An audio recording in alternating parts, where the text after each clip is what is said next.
اب دوسری طرف کی سنیے، یونس علیہ السلام کو کچھ معلوم نہیں تھا کہ ان کی قوم کے ساتھ کیا ہوا۔ آپ تو غصے کی حالت میں بستی سے نکل کر سمندر کی طرف چلے آئے تھے۔ آپ ایک کشتی کی طرف آئے، اس میں سواریاں اور ساز و سامان لدا ہوا تھا۔ اللہ تعالیٰ سورۃ الصافات آیت 140 میں فرماتے ہیں، جب وہ بھاگ کر بھری کشتی پر پہنچے، کشتی روانہ ہوئی، موجیں اٹھیں، سمندر میں طغیانی آئی، یوں لگتا تھا کہ بس ابھی غرق ہوئے۔ کہنے لگے بوجھ ہلکا کرو، اپنا ساز و سامان سمندر میں پھینک دو۔ چنانچہ انہوں نے اپنا اپنا ساز و سامان سمندر میں پھینک دیا۔ اس طرح کشتی کچھ ہلکی ہو گئی، لیکن ضرورت کے مطابق ہلکی نہ ہو سکی۔ اب وہ کہنے لگے کسی کو سمندر میں گرانا ضروری ہے تاکہ کشتی مزید ہلکی ہو جائے، ورنہ یہ ڈوب جائے گی۔ جلدی کرو، قرع ڈالو۔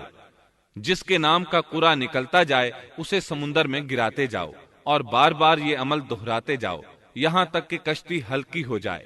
چنانچہ قرع ڈالا گیا۔ سب سے پہلے یونس علیہ السلام کا نام نکلا۔ سب کہنے لگے نہیں، یہ تو ایسے نہیں ہیں، ان کے چہرے پر تو سجدوں کے نشانات ہیں، انہیں رہنے دو، پھر قرع ڈالو۔ چنانچہ پھر قرع ڈالا گیا، پھر انہی کا نام نکلا۔ سب نے تعجب کیا۔ تیسری مرتبہ پھر قرع ڈالا گیا، اس بار پھر یونس علیہ السلام ہی کا نام نکلا۔ اللہ تعالیٰ سورۃ الصافات آیت 141 میں فرماتے ہیں، پھر قرآن اندازی ہوئی تو یہ مغلوب ہو گئے۔ ہر بار انہی کا نام نکلا۔ آخر کار ان لوگوں نے انہیں پکڑ کر سمندر میں گرا دیا۔ تو پھر انہیں مچھلی نے نگل لیا۔ حوت بڑی مچھلی کو کہتے ہیں۔ اللہ تعالیٰ نے حوت کو القاء فرمایا، انہیں کھانا نہیں، نہ ان کے جسم کو کوئی گزند پہنچے۔ یہ اس مچھلی کو اللہ تعالیٰ کے احکامات تھے۔ اللہ تعالیٰ سورۃ الصافات آیت 142 میں فرماتے ہیں، تو پھر انہیں مچھلی نے نگل لیا اور وہ خود اپنے آپ کو ملامت کرنے لگے۔ یعنی وہ سمجھ گئے کہ بار بار جو ان کا نام قرآن اندازی میں نکلتا رہا ہے تو وہی مقصود ہیں، چنانچہ خود کو ملامت کرنے لگے، اور یہ ملامت توبہ کی ابتدا ہے کہ انسان خود کو ملامت کرتا ہے۔ اب یونس علیہ السلام مچھلی کے پیٹ میں تھے۔ اللہ کی قدرت، آپ مچھلی کے پیٹ میں 3 دن تک رہے۔ بعض روایات میں 7 دن اور زیادہ سے زیادہ مدت 40 روز آئی ہے۔ آپ نے مچھلی کے پیٹ میں اللہ تعالیٰ کو پکارا۔ اللہ سورۃ الانبیاء آیت 87 میں فرماتے ہیں، آخر کار وہ اندھیروں کے اندر سے پکار اٹھے۔ علماء نے یہاں 3 اندھیروں کا ذکر کیا ہے، مچھلی کے پیٹ کا اندھیرا، سمندر کا اندھیرا اور رات کا اندھیرا۔ گویا ان پر یہ سارے اندھیرے اکٹھے ہو گئے تھے۔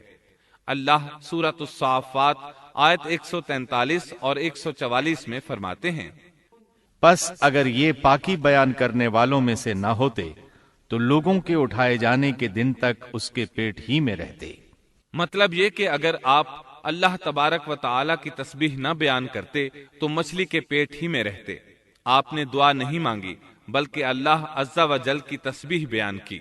روایات میں یوں بھی آتا ہے کہ جب مچھلی آپ کو سمندر کی اتھاہ گہرائی میں لے گئی تو آپ وہاں آبی مخلوقات کی تسبیحات کی آوازیں سننے لگے۔ گویا اللہ تعالیٰ نے انہیں القاء فرمایا کہ آپ بھی تسبیح کریں۔ اللہ سورۃ الانبیاء آیت 87 میں فرماتے ہیں، بالآخر وہ اندھیروں کے اندر سے پکار اٹھا کہ الہی تیرے سوا کوئی معبود نہیں، تو پاک ہے، بے شک میں ظالموں میں ہو گیا۔ چنانچہ یونس علیہ السلام نے اس تسبیح کے الفاظ کو یوں ادا فرمایا، لا الہ الا انت سبحانک انی کنت من الظالمین۔ امام احمد، امام ترمذی، امام نسائی اور دیگر ائمہ رحمہم اللہ نے یہ حدیث نقل کی ہے کہ یونس علیہ السلام کی وہ دعا جو انہوں نے مچھلی کے پیٹ میں مانگی تھی وہ یہی ہے۔ جو بھی مسلمان یہ دعا اپنی کسی حاجت میں مانگے گا اللہ تعالیٰ اس کی دعا ضرور قبول فرمائے گا۔ یہ دعائے مستجاب ہے، مقبول دعاؤں میں سے ہے۔ اسی دعا کے بعد اللہ تعالیٰ نے یونس علیہ السلام کو اس پریشانی سے نجات عطا فرمائی۔ اللہ سورۃ الانبیاء آیت 88 میں فرماتے ہیں، تو ہم نے اس کی پکار سن لی اور اسے غم سے نجات دے دی، اور ہم ایمان والوں کو اسی طرح بچا لیا کرتے ہیں۔ ایک صحابی نے نبی کریم صلی اللہ علیہ وسلم سے پوچھا، اے اللہ کے رسول صلی اللہ علیہ وسلم، یونس علیہ السلام نے جو دعا مچھلی کے پیٹ میں مانگی، کیا وہ صرف انہی کے لیے تھی یا ان کے بعد اہل ایمان کے لیے بھی ہے؟ تو آپ نے فرمایا، یہ دعا یونس علیہ السلام کے لیے خاص تھی اور سب اہل ایمان کے لیے عام ہے۔ کیا تم نے اللہ تعالیٰ کا یہ فرمان نہیں سنا؟ اور ہم ایمان والوں کو اسی طرح بچا لیا کرتے ہیں۔ جو بھی اس دعا کو پڑھے گا اللہ اسے رنج و غم سے نجات دیں گے۔ ایک قول کے مطابق تقریباً 40 روز آپ کی شب و روز یہی دعا رہی۔